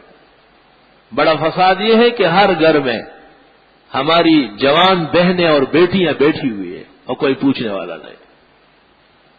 اے باد نسیم ای ہم آورد ہے تست، یہ اپنے ہاتھوں کا کرایا ہوا وقت ضائع کر دیتے. حکم شریعت کا بھی تو کوئی لحاظ ہو. بے شک ہم اپنے قوم قبیلے اور بہت سارے رسوم سے مجبور ہیں، مگر اسلامیات کا ساتھ دینا یہ ہمارے ایمان اور مذہب کا فریضہ ہے. اس کا بھی تو کوئی ہو. وہ دین جو بڑی شان سے نکلا تھا عرب سے، وہ دین جو بڑی شان سے نکلا تھا عرب سے، پردیس میں پہنچ کر وہ غریب الغربا ہے. اسلامی طریقہ تو یہ ہے کہ کسی کے گھر میں لڑکی بالغ ہو جائے وہ نماز میں کہہ دے کہ میرے گھر میں بچی بلوغ کو پہنچی ہے اور دعا فرمائے کہ اللہ اس کو نیک رشتہ دے گا. حضرت نے خود اعلان کیا ہے. سب صحابہ نے رشتے بھیجے، لیکن آپ نے آہستہ سے حضرت علی سے کہا کہ تم بھیجو فاطمہ کے لیے. جب حضرت علی کے ساتھ فاطمہ کا رشتہ ہوا تو حضرت نے اسی طرح ایک مجلس میں ارشاد فرمایا کہ یہ جتنے رشتے بھیجنے والے ہیں سب میرے محبوب اور بڑے پیارے ہیں. ولیکن وافق عمرہ عمرہا، علی اور فاطمہ کی عمروں میں موافقت زیادہ ہے. ایک اور مسئلہ بھی نکل آیا کہ جہاں تک ہو سکے تو عمر، اخلاق، حسن، جمال، کمال کا لحاظ کرنا کوئی بری بات نہیں ہے، یہ بھی اچھی خصلت ہے۔ اللہ رب العالمین اس لیے فرماتے ہیں کہ کچھ لوگ تو یہاں ایسے ہیں جو صرف دنیا کے طلبگار ہیں، ان کا آخرت میں کوئی حصہ نہیں، اور کچھ لوگ یہاں رہتے ہوئے وہ دنیا میں بھی اللہ سے خیر مانگتے ہیں اور آخرت میں بھی اللہ تعالیٰ ان کو خیر دے گا اور جہنم کے عذاب سے اللہ ان کو بچائے گا۔ اولئک لہم نصیب مما کسبوا، ان کے کمائے ہوئے اور کیے ہوئے اعمال کا ان کو بدلہ ملنے والا ہے۔ وہی ہر شخص نے جو کیا ہے وہی بدلہ ملے گا۔ اس دنیا میں رہتے ہوئے اس دنیا کے لیے کیے جانے والے کام ان کو شریعت کا تابع کرنا یہ ایمان تقاضا کرتا ہے، وہی نے یہ تعلیم دی ہے۔ نکاح دنیا کی ایک ضرورت ہے، جیسے جانور بالغ ہو جاتا ہے تو اس کو مادہ چاہیے، مرغے کو مرغی چاہیے، بلے کو بلی چاہیے، ہر زندہ سر کو اس کی جنس کا مادہ چاہیے۔ تو انسان جب بلوغ کو پہنچتا ہے اس کو بھی رفیق حیات چاہیے، مگر اس کو بے لگام نہیں چھوڑا، نکاح کی تعلیم دے دی کہ آپ نکاح کریں گے۔ نکاح کیا چیز ہے؟ دو خاندانوں کے دو فرد ایک گھر میں شریک ہوں گے، حلال اور حرام کے جانبین دیکھ کر۔ ان کے نکاح میں کم از کم دو مسلمان عاقل بالغ شریک ہوں گے، کم از کم۔ ان کا نکاح مسجد میں ہو تو زیادہ بہتر ہے، پیغمبر کا حکم آیا ہے کھل کر نکاح، سب دنیا کو پتہ چلے تاکہ گناہ کی جڑیں کٹ جائے۔ اس نکاح میں 3 آیتیں پڑھی جاتی ہے، پیغمبر کی حدیث پڑھی جاتی ہے، دعا کی جاتی ہے۔ اب دیکھو ایک اسلامی گھر آباد ہو رہا ہے تو اس کا شروع اور آغاز قرآن و سنت سے، قرآن و سنت سے۔ دنیا کے ایک معاملے کو دین کا معاملہ بنا دیا، اور یہاں تک فرمایا وَلَقَدْ أَرْسَلْنَا رُسُلًا مِّن قَبْلِكَ، آپ سے پہلے جتنے پیغمبر ہم نے بھیجے، وَجَعَلْنَا لَهُمْ أَزْوَاجًا وَذُرِّيَّةً، سب کی بیویاں تھیں اور سب کے بچے ہوئے تھے، بتانے کے لیے کہ بیوی اور بچے دین کے لیے مخل نہیں ہے، دین کے معین و مددگار ہے۔ یہ تو ظاہر بات ہے، ایک آدمی اکیلے رہتا ہے، اپنے کپڑے کا بھی خیال رکھے گا، دھونے کا بھی، سنبھالنے کا بھی، کھانے کا بھی فکر کرے گا، اور بیوی آ گئی گھر پر، کپڑے وہ سنبھالتی ہے، رکھتی ہے، تیار رکھتی ہے، کھانا تیار۔ ایک دفعہ میں نے گنے ہیں 14 سے لے کے 30 آدمیوں کا کام اکیلی ایک فرمانبردار بیوی کرتی ہے گھر میں، ایک فرمانبردار مسلمان بیوی، پورے گھر سے اس نے جنت کا باغ بنایا ہے۔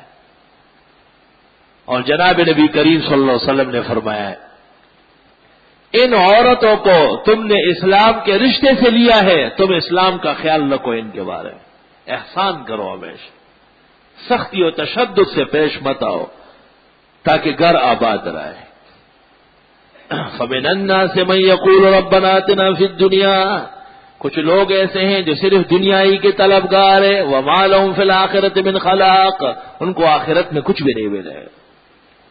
وَمِنْهُمْ مَن يَقُولُ، انہی میں کچھ لوگ ایسے بھی ہیں جو کہتے ہیں رَبَّنَا آتِنَا فِي الدُّنْيَا حَسَنَةً، یا اللہ ہمیں دنیا میں بھی بہتری عطا فرما، وَفِي الْآخِرَةِ حَسَنَةً، اور آخرت میں بھی بہتری، وَقِنَا عَذَابَ النَّارِ، اور یا اللہ ہمیں جہنم کے عذاب سے بچا۔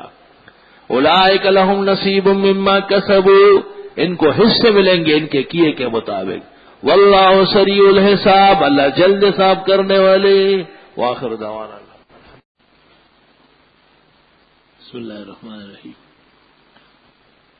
پوچھا ہے کہ مرد اور عورت پر نکاح کب فرض ہے، کب سنت ہے، کب مستحب ہے، کب مکروہ ہے، کب حرام ہے؟ جب استطاعت نہ ہو اور مردانگی نہ ہو پھر تو حرام ہے، اگر مالی توفیق نہیں ہے اور اندیشہ ہے کہ پال نہیں سکے گا تو مکروہ ہے۔ عام حالات میں سنت مستحبہ ہے، اور جب گناہ میں مبتلا ہونے کا ڈر ہو تو پھر نکاح کرنا فرض ہے. وَعِنْدَ التَّوْقَانِ واجب. ہماری یونیورسٹی میں ایک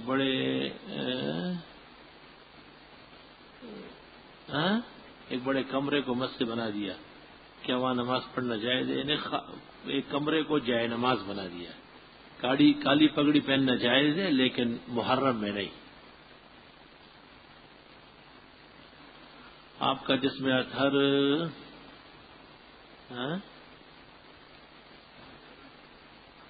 جی ہاں حضرت صلی اللہ علیہ وسلم کا جسد اطہر تو یقیناً افضل ہے. جس جگہ سے آپ کا جسم مبارک ٹچ ہو رہا ہے زمین کا وہ ٹکڑا بھی عرش کرسی اور لوح محفوظ سب سے افضل ہے.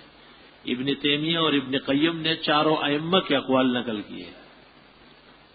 ہر مسلمان کا کیا لکھا ہے؟ یہ آپ کا خط بہت عجیب سا خط ہے. اس کو لاہور کے عجائب گھر بھیج دے.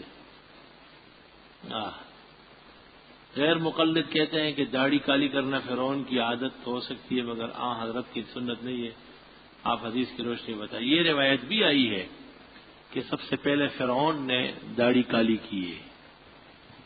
ممانعت کرنے والوں کا یہی خیال ہے. یقیناً سفید بال کالے کرنا نامناسب اور بری بات ہے. حدیث میں تو حنا اور قتم آیا ہے. حنا کہتے مہندی کو اور قتم کہتے وسمے کو، تو دونوں ملا کے استعمال کریں. بالکل سرخ بھی نہ ہو داڑھی سرخ پوشوں کی طرح، اور بالکل کالی بھی کرنا منع ہے الا یہ کہ مجاہد ہو یا بیوی جوان ہو اور وہ مطالبہ کرتی ہو. امام محمد سے مروی ہے. اصل سفید بال کالے نہ کرنا ہے. آیا کسی کا فجر کی جماعت میں سے ایک رکعت چھوٹ گئی تو اس شخص نے بھول کی وجہ سے پہلے تشہد میں درود شریف بھی پڑھ لیا اور امام کے ساتھ ایک طرف سلام بھی پھیر دیا. اسی وقت یاد آیا کہ میرا تو ایک رکعت باقی ہے. امام کے پیچھے غلطی معاف ہے. اس قسم کی غلطی ہے. اگر پہلی صف میں جگہ ہو تو کیا ایسی صورت میں کم عمر والا بڑے عمر والے کو آگے کر سکتا ہے یا خود آگے ہو جائے؟ مستند احمد میں ہے کہ اگر کسی شخص نے کسی بوڑھے اور بزرگ کو پہلی صف میں آگے کیا خود پیچھے ہٹا تو اس پیچھے ہٹنے والے کو 40 دن تک صف اول کا ثواب ملے گا. کیا ایسے لوگ جنت میں جائیں گے جو کہ مسلمان نہیں ہے لیکن کبھی کسی انسان کو تکلیف نہیں پہنچائے؟ توبہ. یہ خیال کرنا کہ غیر مسلم کسی وجہ سے بھی جنت جا سکتا ہے، ایسا خیال رکھنے والا کافر ہو جائے گا، اسلام سے نکل جائے گا. جنت تو صرف مسلمان کے لیے. گزشتہ امت اپنے انبیاء پر ایمان لائے اور نیک اعمال کیا، وہ لوگ جنت میں جائیں گے. یقیناً وہ مسلمان ہیں. موجودہ دور کی عیسائی جو نیک اعمال، ان کے کوئی عمل نیک نہیں، سب برے اعمال ہیں اور قطعی کفار و جہنمی ہے. ڈاکٹر عبدالحی کے بارے میں آپ کیا کہتے ہیں؟ ہمارے بزرگ اور محترم و مکرم تھے، سلسلہ رشد و ہدایت کے ایک عظیم رہنما تھے. پوچھنا یہ کہ کوئی کتاب بتائیں جو جہاد پر لکھی ہوئی ہو. سب سے پہلی کتاب جہاد پر امام ابو حنیفہ کے خاص شاگرد عبداللہ ابن المبارک نے لکھی ہے. باقی پوری امت نے لکھی ہے. ہر حدیث کی کتاب میں کتاب الجہاد ہے. زمانے حال میں بھی اردو میں چھوٹی موٹی لکھی گئی. میں کم عمر لڑکا ہوں، میرے بال سفید ہو رہے ہیں، کوئی وظیفہ بتائیں. سورت مزمل میں ہے کہ قیامت کے قریب چھوٹے بچوں کے بال سفید ہو جائیں گے. اب سورت مزمل پڑھا کریں. اگر مسجد کی انتظامیہ اجازت دے تو اپنے ذاتی استعمال کے لیے پانی مسجد سے لے جائے دے.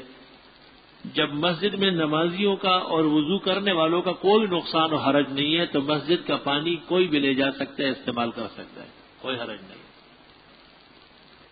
اگر کوئی امام مسجد دیوبندی عقائد کا ہو لیکن اکثر سوئم 40واں کا اعلان کرتا ہو لیکن دل سے غلط سمجھتا ہو تو کیا بے غیرت ہے؟ صحیح عقیدہ رکھنے کے باوجود پرلے درجے کا بے غیرت ہے. علامہ علی شیر حیدری کے بارے میں آپ کی کیا رائے ہے؟ انتہائی معتمد، مستند، مضبوط اور حق کے دائی اور غیرتی عالم ہے. کیا حضرت موسیٰ علیہ السلام سے توریہ ثابت ہے؟ مجھے معلوم نہیں ہے. گھڑی کس ہاتھ میں پہننے چاہیے؟ الٹے ہاتھ میں. گھڑی اور انگوٹھی دونوں. فتاوی شام میں ہے کہ دائیں ہاتھ میں گھڑی یا انگوٹھی پہننا یہ روافظ کی نشانی ہے. قیل انہا من دیدن الروافظ. اور اس کی وجہ بتائی گئی ہے کہ دائیں ہاتھ کامل ہے، اس کو حسن و سجاوٹ کی حاجت نہیں ہے، اور بایاں ہاتھ یہ ناقص ہے، جیسے عورت ناقص ہے تو اس کو زیور پہننا ہے، اس لیے یہ چیزیں الٹے ہاتھ میں ہوں۔ حضرت کے والد اور والدہ بھی جنتی ہے۔ حضرت امام اعظم ابو حنیفہ رحمۃ اللہ علیہ نے فرمایا ہے کہ حضرت صلی اللہ علیہ وسلم کے والدین زمانے جاہلیت کے موحد ہیں، اس زمانے میں جبکہ وحی نہیں تھی اور لوگ کفر میں مبتلا تھے، یہ لوگ توحید کے عقیدے رکھتے تھے، اس لیے یہ جنتی ہے۔ کیا یہ کوئی حدیث ہے کہ 2 رکعت نماز پڑھنے سے بہتر ہے کہ اپنی بیوی کے پاس تھوڑی دیر بیٹھو؟ مجھے معلوم نہیں۔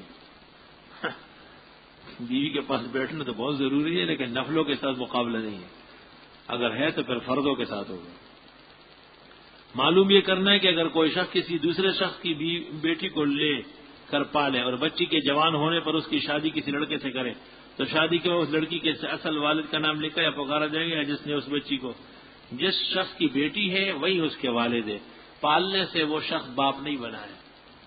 بلکہ اس میں سب سے خطرناک بات تو دوسری ہے کہ یہ بچی جب جوان ہو گئی تو اس پالنے والے سے اس کا پردہ فرض ہے، وہ اس کا کچھ بھی نہیں ہے۔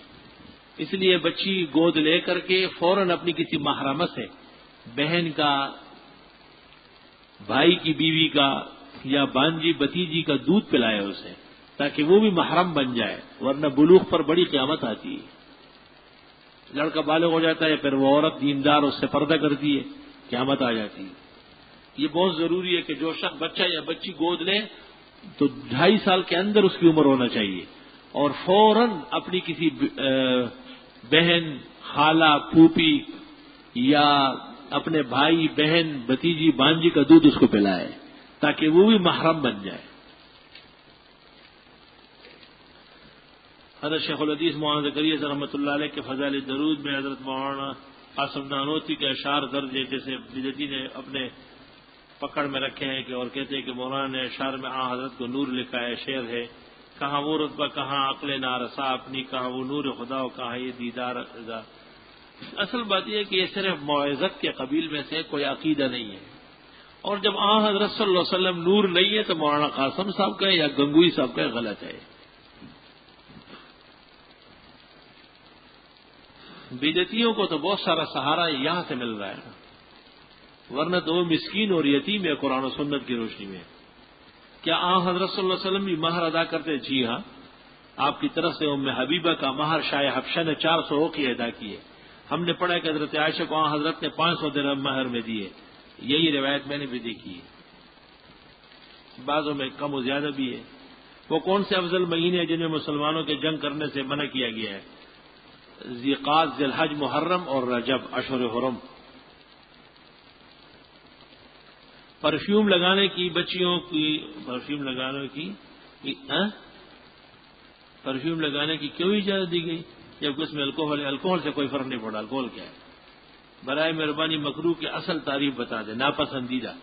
الکوہل چاہے تو پتہ نہیں کیا کرے، دل نہ چاہے تو نہ بھی چاہے نہ کرے، آپ کوئی ضروری تو نہیں ہے۔ رب العزت آپ کے علم فضل میں اضافہ فرمائے، کیا اجتماعی قرآن خوانی خیر القرون سے ثابت ہے؟ جی ہاں، مرقات شرح مشکات جلد 4 صفحہ 134 پر ہے، کانت الانصار اذا توفی فیہم رجل یختلفون الی قبرہ و الی بیتہ و یقرؤون له القرآن۔ انصار کے ہاں جب میت ہو جاتی تو لوگ قبر پر بھی جا کے تلاوت کرتے اور اس کے گھر بھی قرآن کریم ختم کرتے۔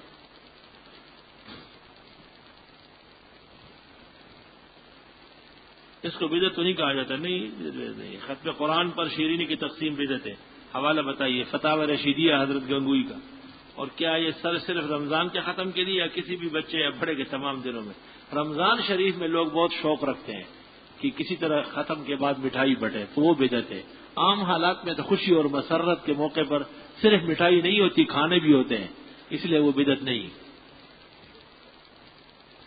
کیا کوئی لڑکی عدالت خلا لینے کے بعد نادم ہو کر دوبارہ شوہر سے نکاح کر سکتی ہے جبکہ عدالتی فیصلے کو تقریباً 2 سال کا عرصہ گزر گیا ہو اور لڑکے نے بھی عدالتی کاغذ پر دستخط کی اور لڑکی عدت بھی گزار چکی ہے، بشرطے کہ اس خلے میں 3 طلاق واقع نہ ہو، 1 یا 2 دی گئی ہو۔ اگر اس خلا کرنے والے نے عورت کو 3 طلاق دی ہے تو بغیر کسی اور کی بیوی بنے اور وہاں سے فارغ ہوئے، یہ اس کے نکاح میں نہیں آ سکتی۔ غیر مقلد کے پیچھے نماز نہیں ہوتی۔ افغانستان کے جہاد کو جہاد نہ سمجھ کے اور شہیدوں کو شہید نہ سمجھے تو اس شخص کے بارے میں کیا خیال ہے؟ بڑی غلطی پر ہے وہ۔ کیا فرض نمازوں کے نوافل میں صلاۃ حاجت کی نیت کر سکتے ہیں؟ فرض نماز کے نوافل میں یہ کیا مطلب ہوا؟ کون سی زبان ہے؟ گول مول باتیں نہ کرو، صاف ستھری باتیں لکھا کرو۔ مولانا آپ کے خدمت میں عرض ہے کہ حضرت کا پاخانہ بھی پاک تھا، جبکہ بعض لوگ کہتے ہیں کہ پاخانہ جبکہ پاک تھا۔ جی بدر الدین عینی نے مستقل بحث کی ہے محدثین نے، حضرت صلی اللہ علیہ وسلم کے جسم سے جو فضل خارج ہوتا تھا وہ زمین کھا جاتی تھی اسے، اور وہاں سے خوشبو مہکتی تھی۔ یہ آپ کا معجزہ ہے۔ اگر کسی نے وتر میں بھول کر دعا قنوت چھوڑ دی تو کیا آخر میں سجدہ سہو کر لیں، ورنہ وتر دوبارہ پڑھی جائے گی۔ نماز میں گندے خیالات آتے، کثرت سے نفل پڑھو، ٹھیک ہو جائے گا۔ اگر کوئی شخص 3 مرتبہ طلاق دے جبکہ دودھ پیتا بچہ بھی ہے، 2 ماہ کا کیا طلاق ہو گئی؟ جی طلاق ہر حال میں ہوتی ہے، کوئی حالت ایسی نہیں ہے جس میں طلاق رک رہی ہے۔ جس شخص کا نام محمد عبد الرحمن عبد الشکور صحابہ کے نام پر ہو، کیا اس کے نام کی بھی اسی طرح عزت کی جائے؟ مناسب ہے۔ علماء حق اس مسئلے کے بارے میں کیا فرماتے؟ جو شخص معذور ہو یعنی اس کا وضو نہ رکتا ہو، وہ شخص اذان میں اقامت دے سکتا ہے، جب صحت مند آدمی نہ ہو تو دے سکتا ہے۔ یہ حدیث کس کتاب کس صفحے پر ہے؟ جس نماز میں کپڑے ٹخنوں سے نیچے کیا ہوا وہ دوبارہ پڑھے۔ ابو داؤد شریف کتاب اللباس، بخاری شریف کتاب اللباس کتاب الدعوات، مسلم شریف کتاب البیوع کتاب الصلاۃ کتاب اللباس، نسائی ابن ماجہ تمام کتابوں میں۔ پتہ نہیں تم کتاب جانتے بھی ہو ایسے لکھتے ہو۔ حضرت کے کل کتنے بیٹے تھے اور ان کے نام کیا ہے؟ عبداللہ، قاسم، طاہر، ابراہیم، 4۔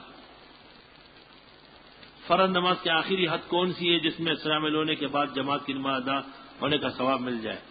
فرض نماز میں جلدی شامل ہو جاؤ، یہ کیا پوچھ رہے؟ الٹی سیدھی باتیں پوچھ رہے ہیں۔ سلام سے پہلے جو شخص آگے وہ جماعت میں شریک ہو گئے، لیکن ثواب تو اس سے نکل گیا سارا۔ کیا یہ حدیث کا مفہوم ہے کہ جہاد حج سے افضل ہے جب جہاد کا دور ہو رہا؟ بے شک، اس میں کوئی شک نہیں۔ مقتدی اگر دوسری رکعت میں شامل ہو رہا ہو تو اس کو ثنا پڑھنی چاہیے؟ نہیں، اپنی چھوٹی ہوئی رکعت میں پڑھ لیں۔ حافظہ تیز کرنے کے لیے اچھے لوگوں کے تذکرے کرو، حالات پڑھو۔ مستورات کی تبلیغ میں جانا کیسا ہے جو کہ آج کل ہو رہا ہے؟ مستورات کو پردے میں جا کر اپنے محرموں کے ساتھ تبلیغ کر سکتی ہے۔ میں نے سنا ہے کہ والدین کا نافرمان جنت میں نہیں جائے گا جب تک وہ معاف نہ کرے، حدیث صحیح موجود ہے اس میں۔ عالم بننے کے لیے استخارہ نکالنا، والدین کی اجازت دونوں ضروری ہے؟ ایک بھی ضروری، نہ استخارے کی ضرورت نہ والدین کی اجازت کی۔ بسم اللہ کرو۔ یہ ارشاد فرمائے کہ موئی یا تصویر بنانا حرام ہے یا ناجائز؟ حرام ناجائز میں وہی فرق ہے جو 150 اور 150 میں ہے۔ جو لوگ انتقال کر چکے ان کی تصویر یا موئی دیکھنے سے ان کو عذاب ہو رہا ہے۔ قطع رحمی کن کن صورتوں میں جائز ہے؟ جب شریعت کی حد ہے وہ توڑ رہے ہو۔ شرعی پردہ نہ کرنے کی صورت میں قیامت کے دن کیا سزا ہوگی؟ جہنم میں ڈالا جائے گا۔ کیا عورتوں کے ہاتھوں اور اوپر والے ہونٹ کے بال لینا جائز ہے؟ لے سکتے ہیں۔ مفتی صاحب ڈش اینٹینا کے پیسے بغیر نیت ثواب کسی غریب کو دے سکتے ہیں؟ بغیر نیت ثواب کے دے سکتے ہیں، بے شک۔ فضائل اعمال کے اندر لکھا ہے کہ اگر کوئی آدمی نماز نہ پڑھے تو اس کا کوئی نیک عمل قبول نہیں۔ احادیث سے یہی معلوم ہوتا ہے، کیونکہ اس سے اللہ ناراض ہے اور ناراضگی میں پھر عمل قبول نہیں ہوتا۔ امام ابو حنیفہ کے مذہب کے مطابق ایمان عبارت ہے تصدیق قلبی سے، تو پھر فرض نماز روزہ وغیرہ چھوڑنے سے آدمی کافر ہو سکتے ہیں یا نہیں؟ کسی بھی عمل چھوڑنے سے کافر نہیں ہوگا، گناہگار ہوگا۔ ہاں یہ عقیدہ ہو کہ یہ نماز ضروری نہیں ہے پھر کافر ہے۔ آپ صاحبان بولتے کہ نماز جنازہ کے بعد دعا کرنا صحیح نہیں ہے اس لیے کہ صلاۃ جنازہ ہے، تو پھر عام صلاۃ بھی دعا ہے نماز کے بعد۔ عام نمازوں کے بعد دعا ثابت ہے، جنازے کے بعد ثابت نہیں ہے۔ 4 سال ہو گئے کہ ہر نیک کام کرتے وقت ذہن میں شکوک و شبہات وہاں پیدا ہوتا ہے، میری پکی عادت بن چکی ہے۔ بار توبہ استغفار کریں، بیماری ہے، مبتلا ہے، مرض ہے آپ کا۔ کسی شخص کی برائی اس کے منہ پر کرنا چاہیے جبکہ اسلام مقصود ہو، یا اطلاع و تنبیہ۔ دنیا کی کسی جگہ سے بھی اگر کوئی شخص نبی اکرم پر درود پڑے یا روز اقدس پر کھڑے ہو کر درود پڑے تو اسے آپ سنتے، دور سے پہنچایا جاتا ہے ملائک کے ذریعے، قریب سے سنتے ہیں۔ اگر سنتے تو کیا ہماری آواز میں سنتے یا فرشتے؟ یہ تو اللہ جانے، حکم یہی آیا ہے کہ دور سے فرشتے پہنچاتے ہیں اور قبر کے پاس سنتے ہیں۔ اگر ایک میت کا نماز جنازہ بدعتی نے پڑھا، علم ہونے پر چند احباب کے مشورے سے میت کا نماز جنازہ دوبارہ پڑھا گیا، ماشاءاللہ بڑا احسان کیا مردے کے ساتھ، کیونکہ بدعتی کا جنازہ جنازہ نہیں ہے، وہ ایسا جیسے ہندوؤں نے یاترا پڑھا ہے۔ تحریک نفاذ شریعت ملکنڈ کے صوفی محمد کے بارے میں آپ کی کیا رائے؟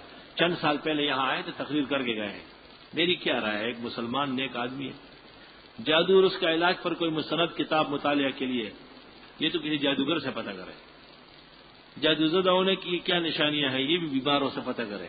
عام طور پر یہی دیکھا ہے کہ علاج سے وہ بیماری بڑھتی ہے، دن بدن بڑھتی ہے، اور شکوک و شبہات اور اچھے لوگوں سے بدگمانی پیدا ہوتی ہے۔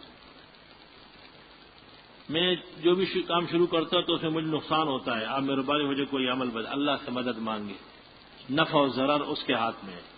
آپ سے ایک سوال کرنا تھا کہ اولیاء اللہ کی پکی قبر بنانا ناجائز ہے، پکی قبر پر 40 سال تک رحمت کا قطرہ نہیں گرتا، شرع منیہ۔ اگر کسی کپڑے میں منی لگی ہوئی ہو اور اسے دوسرے کپڑے کے ساتھ ایک بالٹی میں دھو دیا جائے تو کیا تمام کپڑے پاک ہو جائیں گے؟ جبکہ ہر کپڑے کو دھونے کے بعد الگ الگ چھوڑا گیا ہے، علیحدہ علیحدہ دھونے سے سب پاک ہو جائیں گے۔ اگر گندا کپڑا آپ نے بالٹی میں ڈالا سب پانی پلید ہو جائے گا۔ ایک شخص نے کم و بیش 5 سال کی قضا عمری کا اندازہ لگایا، اس صورت میں نماز کی ادائیگی میں تیسری اور چوتھی رکعت میں سورہ فاتحہ کے ساتھ کوئی صورت ملانی ہوگی یا نہیں؟ جو معلوم نمازیں ہیں اس میں ملانے کی ضرورت نہیں، جو نامعلوم ہے ان میں ملانا پڑے گا۔ سنت غیر موقدہ کے بجائے قضا عمری کی ادائیگی کیسی ہے؟ زیادہ بہتر ہے۔ سنت پڑھنے کے بعد فرض نماز میں اگر کچھ وقت باقی ہو تو کیا اور نہ قضا عمری کر سکتے ہیں؟ گزارش یہ تھی کہ میرا چھوٹا بھائی بری صحبت کا شکار ہو کر گھر والوں کے لیے پریشانی کا سبب بنا ہوئے، کوئی دعا بتا دے۔ سورہ تغابن پڑھ کر پلائیں کھلائیں اور دعا کریں۔ بزرگ اچھا کافی عرصہ پہلے داڑھی رکھی اور پھر کٹوا دی، اب بتائیں کیا کرنا چاہیے؟ اب تو آپ آگ گرم لیں اور اپنے چہرے داغیں۔ کوئی اسلام کا ہوتا تو آپ کو ڈنڈے سوٹے چڑھا دیتا۔ رکھی ہوئی داڑھی کوئی دوبارہ موڑتا ہے اور پھر مجھ سے پوچھتے ہیں، کچھ شرم و حیا کرنا چاہیے۔ بہت پریشان ہوں، پڑھائی میں بالکل دل نہیں لگتا، کوئی ذکر بتایا۔ قرآن کریم کی تلاوت کثرت سے کریں۔ میں شریعت کا پابند ہوں، داڑھی بھی ہے، نماز 5 وقت تک پڑھتا، لیکن تقریباً 4 سال بے روزگار ہوں، جس کی وجہ سے میرا دماغ بالکل معاف ہو گئے، گھر کے حالات بھی خراب ہے۔ ایک جگہ نوکری کی درخواست دی، برائے مہربانی اللہ پاک خیر و عافیت عزت رزق کے حلال کا بہترین سبب بنائے۔ کثرت سے استغفار کرے، بے حساب استغفار پڑھے۔ میرے والد گزشتہ 1 ہفتے سے طبیعت خراب ہے اور وہ مستقل ایک خواب روز دیکھ رہے ہیں جس میں ان کو بہت سارے مردے عورتیں اور بچے نظر آتے، بغیر تاخیر کے ان کی طرف سے ان کی جان کی حفاظت کے لیے صدقہ کر رہے ہیں۔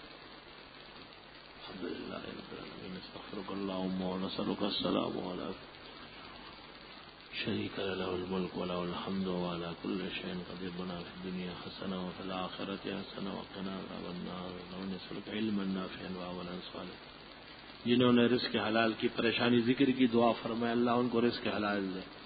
جنہیں اوہام اور وساوس کی بیماریاں ہیں، اللہ رب العالمین ان کو صحت عطا فرمائے۔ جو اور کسی بیماری اور رنج و مرض میں، اللہ اسے شفا دے۔ جن کے ہاں جو کمی کوتاہی ہے، اللہ انہیں پورا کرنے کی توفیق عطا فرمائے۔ جن کی دعائیں رکی ہیں، اللہ قبول فرمائے۔ جن کو اندرونی بیرونی جسم کی، مال و جان کی، عزیز و اقارب آس پاس کی پریشانی ہے، اللہ اپنے خزانوں سے ان کی مدد فرمائے۔ جو اموات ہمارے مسلمان ہو چکی ہے، اللہ ان کی مغفرت فرمائے۔ پسماندگان کو صبر و اجر عطا فرمائے۔ جنہوں نے جو مشکلات یہاں لکھی ہے یا لکھنا چاہتے تھے نہیں لکھ سکے، اللہ رب العالمین ان کی پریشانیاں دور فرمائے، خزائن غیب سے ان کی مدد و نصرت فرمائے۔ صلی اللہ تعالی